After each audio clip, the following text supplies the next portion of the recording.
Jackie Chan sat across from his father in a small apartment in Hong Kong, listening to a story that rewrote everything he thought he knew about his family.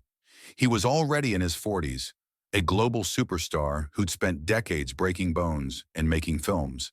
And his father was old now, his health failing, finally ready to talk about the past. What Jackie heard that day wasn't dramatic in the way movies are dramatic. There was no shouting, no anger, just an elderly man explaining in quiet detail that almost everything Jackie had been told about his childhood, his parents' names, where they came from, why they'd lived the way they did, had been carefully constructed lies meant to protect him. Jackie's father wasn't who he said he was. His mother wasn't who she claimed to be. And the reason they'd hidden the truth for so long was because telling it could have gotten them all killed. To understand what that moment meant, you need to understand what Jackie believed growing up. He was born in Hong Kong in 1954 to parents he knew as Charles and Lily Chan. His father worked as a cook at the French embassy. His mother was a housekeeper. They were poor, living in cramped servants' quarters, working long hours to survive. When Jackie was 6 years old, his parents made a decision that shaped his entire childhood. They sent him to the China Drama Academy, a Peking opera school run by Master Yu Jim-yun. It wasn't a normal school. Students lived there full-time, training from early morning until late at night in acrobatics, martial arts, singing, and acting. The discipline was harsh. Mistakes were punished with physical strikes. The training was grueling enough that many children couldn't endure it, but Jackie's parents couldn't afford to keep him at home, and the school provided food, shelter, and an education. So they signed a contract committing Jackie to 10 years of training and essentially left him there. Jackie rarely saw his parents during those years. They would visit occasionally, brief meetings where his mother would bring food and his father would ask how the training was going. But mostly Jackie was alone, surrounded by other students who'd also been left behind by families who couldn't care for them. He learned to survive in that environment, learned to endure pain, learned that complaining accomplished nothing. Master Yu was strict but not cruel. He was preparing these children for careers in Chinese opera, a demanding art form that required absolute physical discipline. Jackie understood, even as a child, that his parents had given him to this school because they had no other option. He didn't resent them for it. He just accepted it as the reality of being poor. When Jackie was around 10 years old, his parents made another major decision. His father had been offered a job in Australia, working at the American Embassy in Canberra as the head cook. It was an opportunity for better pay, a more stable life. But they couldn't take Jackie with them. He was still bound to the opera school by contract, and even if he weren't, they couldn't afford the cost of bringing a child to Australia. So they left. They promised they'd send for him when they could, but years passed and that never happened. Jackie finished his training at the opera school, started working as a stuntman in Hong Kong films, and gradually built a career. His parents remained in Australia, distant figures he communicated with occasionally but rarely saw. As Jackie became successful, he was able to help his parents financially. He sent money, eventually bought them a house in Australia so they could retire comfortably. But there was always a distance between them, not just geographic but emotional. Jackie felt like he barely knew these people. His real family had been the other students at the opera school, the brothers he'd trained and suffered alongside. His parents were almost strangers, people who'd made hard choices he understood intellectually but didn't feel connected to. He accepted this as normal. Many people in his generation had complicated relationships with their parents. Economic hardship and survival often took precedence over emotional closeness. What Jackie didn't know, what his parents had never told him, was that their entire story, the names they used, the background they claimed, the reasons they'd made the choices they'd made, was built on a foundation of lies designed to keep them alive. The truth started to emerge in the 1990s when Jackie's father's health began declining. Charles Chan was getting old, dealing with various medical issues, and perhaps sensing that his time was limited. He started talking to Jackie more, sharing stories about the past that didn't quite align with what Jackie had always believed. Small inconsistencies at first, details about his father's childhood that didn't match previous versions, references to places and people that had never been mentioned before. Jackie didn't push too hard. He figured his father's memory was getting fuzzy. That old age was blurring the details. But then his father sat him down for a serious conversation. What he revealed was this. Charles Chan wasn't his real name. He'd been born Chan Zhi-ping in mainland China, in Anhui province, not Hong Kong as he'd always claimed. And he wasn't just a cook. Before coming to Hong Kong, before Jackie was born, Chan Zhi-ping had been a spy for the Nationalist government during the Chinese Civil War. He'd worked in intelligence, operating in dangerous territory, gathering information for the Kuomintang forces fighting against the communists. When the communists won the war in 1949 and established the People's Republic of China, people like Jackie's father, nationalist operatives, became targets. The new government was hunting down anyone who'd worked for the old regime. Thousands were arrested, imprisoned, or executed. Jackie's father fled. He made his way to Hong Kong, which was still under British control and beyond the reach of the communist government. But he couldn't use his real name. If the communists found out where he was, he could be abducted or killed. Hong Kong wasn't perfectly safe. Communist agents operated there, watching for nationalist sympathizers. So Chan Zhi-ping created a new identity. He became Charles Chan, a simple cook with no political history, no connections to the old government. He found work at the French embassy, a position that provided some protection. Diplomatic compounds were relatively secure, and the French weren't interested in Chinese political conflicts. He kept his head down, worked quietly, and told no one about his past.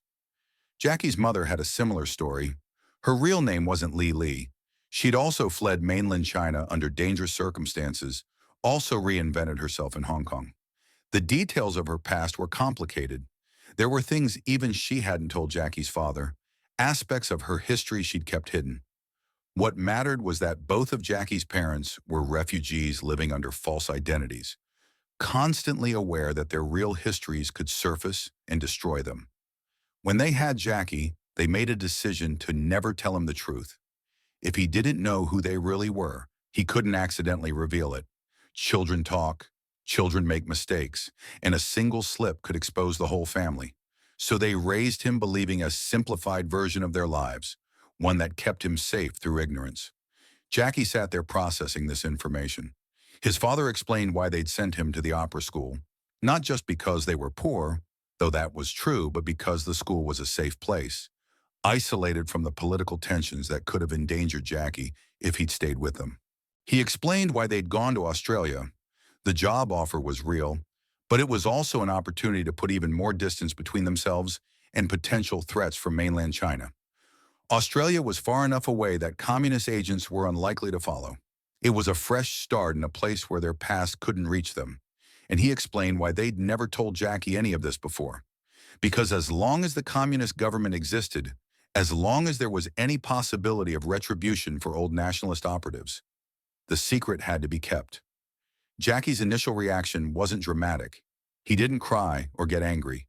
He just sat quietly, rethinking his entire childhood through this new lens. All those years at the opera school feeling abandoned, thinking his parents had left him because they were poor and had no other choice, that was true, but it was also incomplete. They'd left him there partly to protect him, to keep him separate from a dangerous history he knew nothing about. The distance they'd maintained, the lack of emotional closeness, the way they'd always been reserved about their past, all of it made sense now. They hadn't been cold or uncaring. They'd been careful. Every choice they'd made had been about survival, about protecting their son from a threat he couldn't even see. Jackie started asking questions. He wanted to know more about his father's work during the Civil War, about what he'd actually done, about the dangers he'd faced. His father shared what he could, though some details remained vague, either because he didn't want to burden Jackie with the full weight of it or because there were things he'd never talk about with anyone.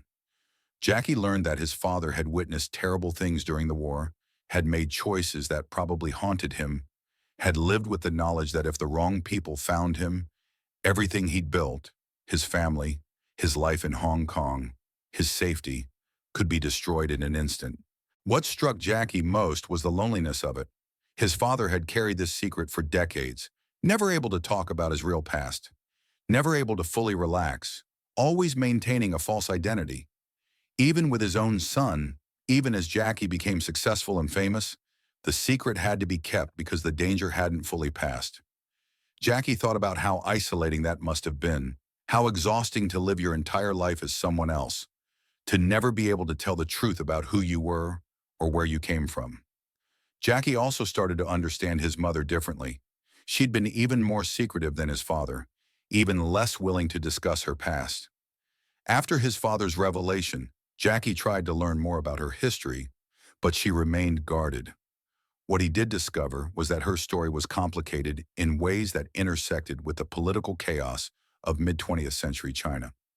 Displacement, survival, choices made under impossible circumstances. She'd reinvented herself just as thoroughly as Jackie's father had, and for similar reasons. Safety required forgetting who you'd been and becoming someone new. This revelation changed how Jackie thought about family. He'd spent years feeling emotionally distant from his parents, accepting that they were people he respected but didn't really know. Now he understood that the distance had been necessary, that his parents had sacrificed closeness for protection. They'd given up the possibility of a normal family relationship to keep him safe from something he didn't even know existed. That realization was both painful and profound. His parents had loved him, but they'd loved him in a way that required hiding themselves. That meant he could never fully know them. Jackie began incorporating this understanding into his own life and work. He started talking publicly, though carefully, about his parents' past, not sensationalizing it, but acknowledging that his family story was more complicated than he'd realized. He talked about how the political upheavals in China had created millions of refugees, people who'd fled for their lives and built new identities in Hong Kong, Taiwan, and elsewhere. His parents were just two among countless others who'd survived by erasing their pasts. Their story was individual, but also representative of a whole generation that had been displaced by war and political violence. In interviews, Jackie would sometimes reflect on how this revelation affected his understanding of himself. He'd always known he was Hong Kong Chinese, but learning about his parents' origins in mainland China, about their connections to a history he'd been shielded from, made him think differently about identity. He wasn't just the product of Hong Kong's film industry and British colonial culture. He was also connected to the deeper, more complicated history of 20th century China. The Civil War, the Communist Revolution, the massive displacements and transformations that had reshaped the entire region. His parents had tried to protect him from that history, but it was part of him whether he knew it or not. There was also a practical dimension to the revelation. Learning his father's real name, understanding his actual background, meant Jackie could trace his family history more accurately. He learned about relatives he'd never known existed, about parts of his family tree that had been deliberately obscured. Some of this was painful, discovering family members who'd suffered during the political persecutions in mainland China, people who hadn't been able to flee, who'd endured the consequences of being associated with the wrong political side. But it also gave Jackie a fuller picture of where he came from, a sense of connection to a history that was larger than just his individual life. Jackie's father died in 2008.